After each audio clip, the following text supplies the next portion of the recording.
If you guys have your Bibles or your Bible app, please go with us in the first book of Samuel, chapter 16, verse 6 through 13. Yeah, that sound came because I keep the plug out right here and it wasn't detecting the sound in the speakers and it's really sensitive, so that's why we do wireless microphones in the near future. Alright. When they arrived, Samuel saw Eli and thought, surely the Lord anointed stands here before the Lord. But the Lord said to Samuel, do not consider his appearance or his height, for I have rejected him. The Lord does not look upon the things people look at. People look at the outward appearance, but the Lord looks at the heart. Then Jesse called Abinadab, and he told him to pass in front of Samuel. But Samuel said, the Lord has not chosen this one either. Jesse told Shammah, pass by, but Samuel said, nor has the Lord chosen this one. Jesse had 7 of his sons pass before Samuel, but Samuel said to them, the Lord has not chosen these. So then he asked Jesse, are these all the sons you have? He said, there's the youngest, Jesse answered. He's tending to the sheep. Samuel said, send for him. We will not sit down until he arrives. So he sent for him, and he had him brought in. He was glowing in health and in fine appearance, and in handsome features. Then the Lord said, rise and anoint him. This is the one. So Samuel took the horn of oil and anointed him in the presence of his brothers. And from that day on, the Spirit of the Lord came powerfully upon David. Samuel then went to Ramah. Alright, before studying ministry, I studied psychology. You know the definition of psychology is a scientific study of the human mind and its functions, especially those that affect behavior in a given context. Psychologists study human patterns and form statistical data which can be used in marketing and for ways of altering behavior. The only problem is that some people put too much emphasis on these numbers. CNN commissioned a study about poverty in the United States. The psychologists for CNN determined that 70% of those who are born in a lower income bracket will stay in a low income bracket throughout their lives. 70%. That means only 30% of people who are lower income can make it to the middle and upper class. That's what the psychologists say. People hear these kind of things and they begin to believe it. You know, as a child, we're told that we could do anything. If you work hard, we can do anything. In school, I remember, in elementary school, they say, what do you want to be when you grow up? I want to be an astronaut. You draw a picture of the astronaut, and they teach you about astronauts. But then when you hit adulthood, the world tells you most likely you won't look at your goals. Reality sets in, they say. And when we start believing what we hear, it becomes like a self-fulfilling prophecy. You know, our minds have a lot of influence on our actions. Years ago in the school bus, a kid had lice on the bus. The teacher said, put him away from everyone else because he has lice. And I was riding the bus and my head started itching really bad. I found out I didn't have lice, but it's like a placebo effect. My head started itching. I'm like, oh man, did I get lice from this kid or something? And the school nurse checked me out later. I was clear. I didn't even go near the kid. He sat in the corner by himself. But just thinking about that kind of stuff, you just say, then you're like, oh man, did I get lice? It happens. Our mind has this control, you know. And then we hear these medications. We get this big list of side effects. And you know, in medical studies, they have like a big control group of thousands. And if one person gets sick from a thing, they put it as a side effect. They say, oh, it might cause irritable bowel syndrome and this and that. And they have a limited amount of research. They say one person got sick from this. So we're going to list it on our thing of side effects. So you get this medication and you're just terrified because you say, oh yeah, it makes you feel good, but it may cause suicidal thoughts, may cause irritable bowel syndrome, may cause barbecue to taste funny, may cause your nose to grow big like Pinocchio. All this big list of things and you're like, oh my gosh, I can't take this. So in a way, you know, you get scared of this kind of stuff. It happens to all of us. Like, there's more than one instance where psychology comes into play. And a lot of times restaurants use it too. Like when you study psychology, they tell you that the color red makes you hungry. So almost every fast food restaurant you see has red in it. Jack in the Box, McDonald's. So these psychological cues are made to attract people, and the thing is, it's a self-fulfilling prophecy. It really is. We get in our mind a pattern, and our mind wants to seek it. So it's kind of sad when you think about this 70% of people in poverty will stay in poverty.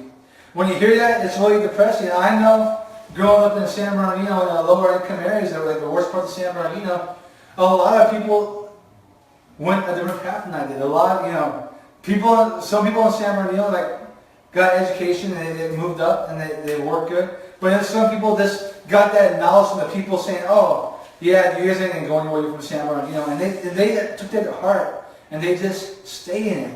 And it's really bad. I want to show you something about this where God does big things. If you look at David, he's the youngest son of a big line of siblings. In the Old Testament Jewish history, the inheritance went from the oldest son down. That's why you look at the story of Esau and Jacob. You see Esau, the firstborn, he originally got the blessing of the firstborn. Because the firstborn gets the best when the father dies. So in the Old Testament history, it's showing David's the most insignificant of the siblings. He's the youngest one. So he didn't get the smallest portion. So he had a disposition to be neglected and be small. And he's destined to be in a lower position than his brothers. But I want to show this is meant to show that the world's standards are against David. The psychology is showing that David is supposed to be ended up in a bad position. When you look closely at 1 Samuel 16:7, it's going to be on the screen right now. It says, "But the Lord said to Samuel, do not consider his appearance or his height, for I have rejected him." The Lord does not look at the things people look at.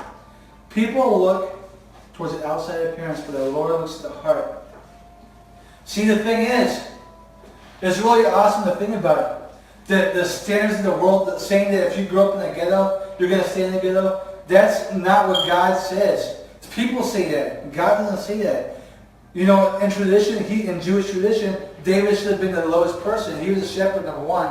He's the youngest sibling of a bunch, so he's really got the most insignificant portion, number two. But God says, no, I'm not working in the standards of man. I'm working in my own standards. So we go to our first main point on our bulletin. God does not view people by the way of the standards of mankind. God, we see things in a box. We limit ourselves. We get this knowledge, especially when we grow up. When we're little kids, we got all that ambition. We're like, I'm going to be an astronaut. But then we grow up like, I'm going to go to Jack in the Box and get a job and just survive. It's kind of depressing. But God doesn't want us to limit ourselves. God wants us to think outside the box. We can do more than what people tell us we can do. We could be better than what people say we can be. So we move on. One thing, the world statistics and psychology, a big part of statistics and surveys, it's all a bunch of numbers. They do math formula determining the likelihood of you to go sit here, the likelihood, they pay psychologists big money because they do these math formulas and say if you paint the sign red, there's a 95% chance that people will get more attracted to it and eat your food there. And the thing is, we as people, we embrace this stuff. We embrace popular culture. We look at these numbers. We make these numbers a self-fulfilling prophecy. Think about this. When you go to a job, most jobs want to hire someone with experience.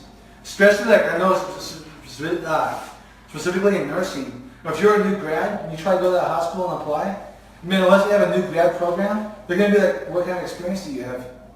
You're like, I worked at Jack in the Box. You ain't working in a hospital. It's so hard.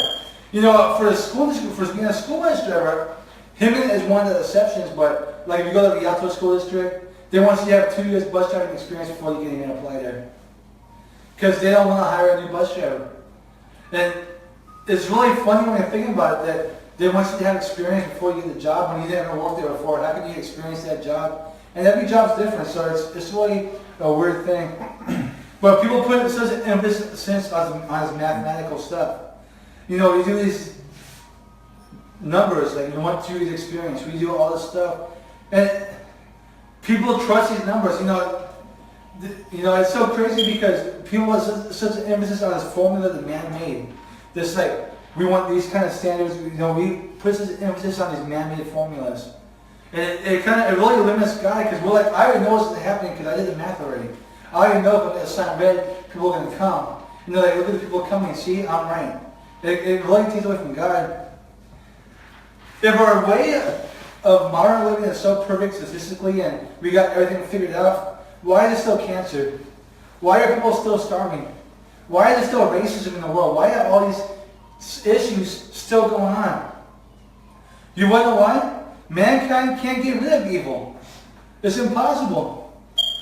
We live in a fallen world, and until the Lord returns, sin is necessary. You're like, what the heck? Sin's necessary? Yeah. From the very beginning of mankind, sin existed. Man didn't embrace sin, but that fruit of knowledge of good and evil was there. He had the option to get that fruit. That was the sin. That was God showing there was the option for sin. So, you know why? I'm going to explain why. Without bad, we can't see good in life. Look at this PowerPoint screen right here. If the background is white, the words are black. If I had the font white and the back white, you won't be able to see the words. If I had the back of the screen black and the font black, you won't be able to see the words. You need a black background to see, the white background to see the black words right here. You need a contrast. So without bad in the world, we can't see the good that God gives us. If we want to appreciate it, we live that, there's no such thing as perfection, but God wants to bless us. And I want to go in depth to this. If we study the Bible in depth, like I went to college for it, a lot of people study the Bible. We look at the leaders of the Bible, and the Bible always puts an emphasis on their flaws. It's so ironic because we see these pastors in these churches who try to show this perfect life, like, oh, I got a perfect life, I got the car, and they hide their flaws because they don't want the people to see their flaws. But God in the Bible puts an emphasis on their flaws. We see Noah's Ark, the kids call it Noah's Ark. Noah was a drunk. He would drink. We see the Apostle Paul, he wrote a big chunk of the New Testament. He had anger issues. But in the beginning, before he was the Apostle Paul, he was full of rage. He wanted to kill Christians. He was just so furious. We look at all these flaws. We look at David, the guy we're right now. He had infidelity with Bathsheba, but he was still a man of God's own heart. See what is going on? The world tells us that we should be perfect. But if we have a white screen and a white font, nothing to show. That's why when you accept your flaws and you embrace God and let God transform you, God is showing himself to you. You become the background, God becomes a font. That's why it's so critical for us to accept that we're not perfect and not try to be perfect. We try to live a righteous life, but we got to acknowledge that we're still in the flesh and God still needs to shine his light through us. So critical, guys. So why follow these flawed leaders in the Bible? These people are trying to lead God. These people are trying to demonstrate God's life in their life, and they're flawed. We see the Apostle Paul being angry. We see Moses, he has a speech problem. He's imperfect. It's because when we admit our flaws and we turn them over to God, he uses them to shine a light on himself. We become the screen, God becomes a projector. And we come to our second main point. This is a kind of big one. Man calls the qualified. God qualifies the called. I'm going to explain right now. Man calls the qualified. Yeah. Stay up for a while, guys. Don't worry. You have time to write down. It's kind of big, but I feel like I need to put an emphasis on this. See, like I said with the job thing, when you go to the hospital, they want you to have experience of being a nurse. They don't want to toss you in the OR with a scalpel and say, do surgery, if you're a doctor. But see, God doesn't do that way. God doesn't say, okay, I want you to go to seminary first for this many years before you come to my church. I want you to know who I am before you come to church. God wants you to come with your flaws and all this, a messed up you. He wants you to be perfectly imperfect because God shows his perfection through you. Moses had a speech problem, but he led thousands out of Egypt. We have to think about this. God wants you in the rock because if you think you're perfect, if you have a white background and a white font, you can't show nothing. No one's going to see the words. Even if it's fake, because we can't, none of us are perfect. But we have to admit that we're sinners, we're fallen. For God to show his love and mercy. Because God says, look, Like, look at me. Statistically, 70%, I have a 70% chance of being poor, and I'm middle class now. The statistics against me going to college, because, you know, my dad didn't graduate college, and this and that, but I got a college degree. We can break the mold. Don't let the world define you. And that leads us into our next verse, guys. Romans 12:2. This is one of the biggest verses, and this really explains it right here. Don't be conformed to the patterns of the world, but be transformed by the renewing of your mind. Then you'll be able to test and approve what God's will is, His good, pleasing, and perfect will. I love this whole chapter. This is one of my favorite chapters of the Bible. But this is it right here. Don't be conformed to the world. You know, that could be, don't embrace the customs of the world, but that could also be, don't let the world define you. Don't say, just because you grew up in this neighborhood, you are meant to be a gangster.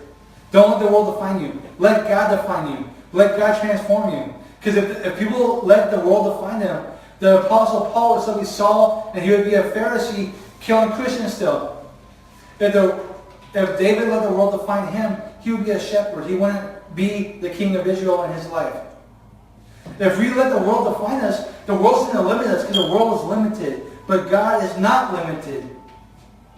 So never let no one tell you where you came from, is you're going to stay there. Never let anything define you. Because the world is so much brighter and so much bigger, and God is bigger than the world. Don't be a statistic. Let God use you. And that comes with submission. We submit to God. We let Him transform us from the inside out. David was supposed to be the lowest of his siblings. He was the youngest person. He was a shepherd. He wasn't royalty. But God made him the king of Israel. And He made the bloodline of Jesus through his lineage. It's amazing when you think about that, how God shows us that He takes the less qualified and He uses them to glorify Himself. I don't consider myself qualified. I'm not like a great lawyer or nothing, and with a doctorate degree and a giant church. I'm flawed. I sin. Sometimes when we're struggling with bills, I get nervous. You know, technically in the Bible we should be trusting God with our full heart and strength. But when my bank account gets small, I'm like, oh man, I'm sweating. You know, how am I going to pay this bill? I get scared sometimes. And it's so critical for us to be flawed, because if we think we get perfect, we are wrong. And the more perfect we think we are, the more we're taken away from God. Because if we don't need God, if we don't need God's love and God's transforming power, then why do we become a church? But the thing is, we're all flawed. We all fall short of the glory of God. We all are nothing. This is all our good deeds are nothing but dirty rags. So everything we do good, we're bad. If we sin in our mind, we probably sin today. We've all probably done sin today we didn't know about, because there's so many sins in the Bible. But the good news is that God gives His gift of grace to the undeserving. And when we feel that we deserve God's grace, we're downplaying it. It's a gift. There's nothing we can do to earn it. Going to church doesn't make you earn heaven. Going to teaching Sunday school doesn't make you earn heaven. Doing worship team doesn't make you get to heaven. Being a pastor doesn't make you earn heaven. It's a gift to all of us, and we're all struggling with this flesh. We all are in our flesh until we get the rapture hits and we get our new glorified bodies. We are all struggling with sin until that day. So let's let people, actually before I go there, one good determinant of this is when you see friends who knew you before you were a Christian, because they're like, well, you're a pastor now? Like, drinking 10 beers and this and going to a party and this and that. What happened to that, Daniel? That shows, you get this facade, like, oh yeah, I'm a pastor, God bless you. And then you see your friends from the past, they're like, oh, what happened to this?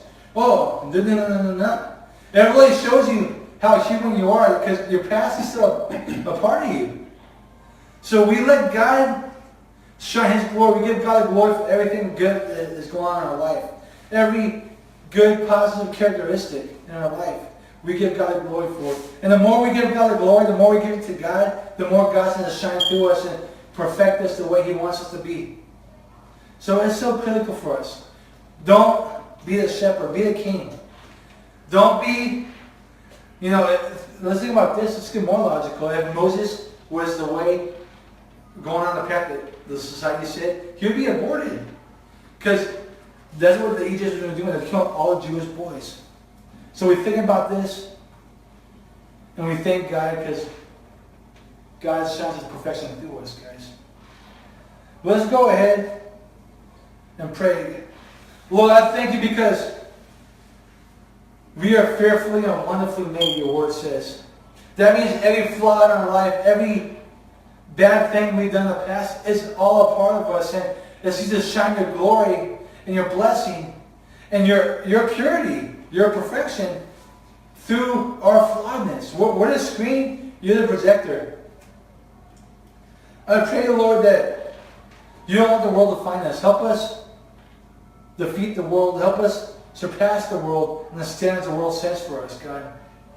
Help us be like David and help us strive for more than was expected. We want to live beyond what the world says we could do. We want to be fully committed to you, God. I want to thank you because you allow us to go beyond human measure, beyond what the mind says, what the world says. And you allow us to just move past any disposition that the world says for us. You've turned a boy who grew up in San Bernardino into a pastor of a church that loves you, and I know you transformed a lot of people. I know you blessed a lot of people in this room. And we're not letting the world define us. We're letting you define us, God. So I ask you, use us as your screen. Project your light on us. Help us be a demonstration of you on earth so that we can show you love, serve you, God, and live as an example for you every day, God. We give you the glory in Jesus' precious name we pray. Amen. All right, may the Lord bless you and keep you. May the Lord make his face shine upon you, be gracious to you, and may the Lord turn his face towards you and give you peace, guys. Thank you for coming, and God bless you.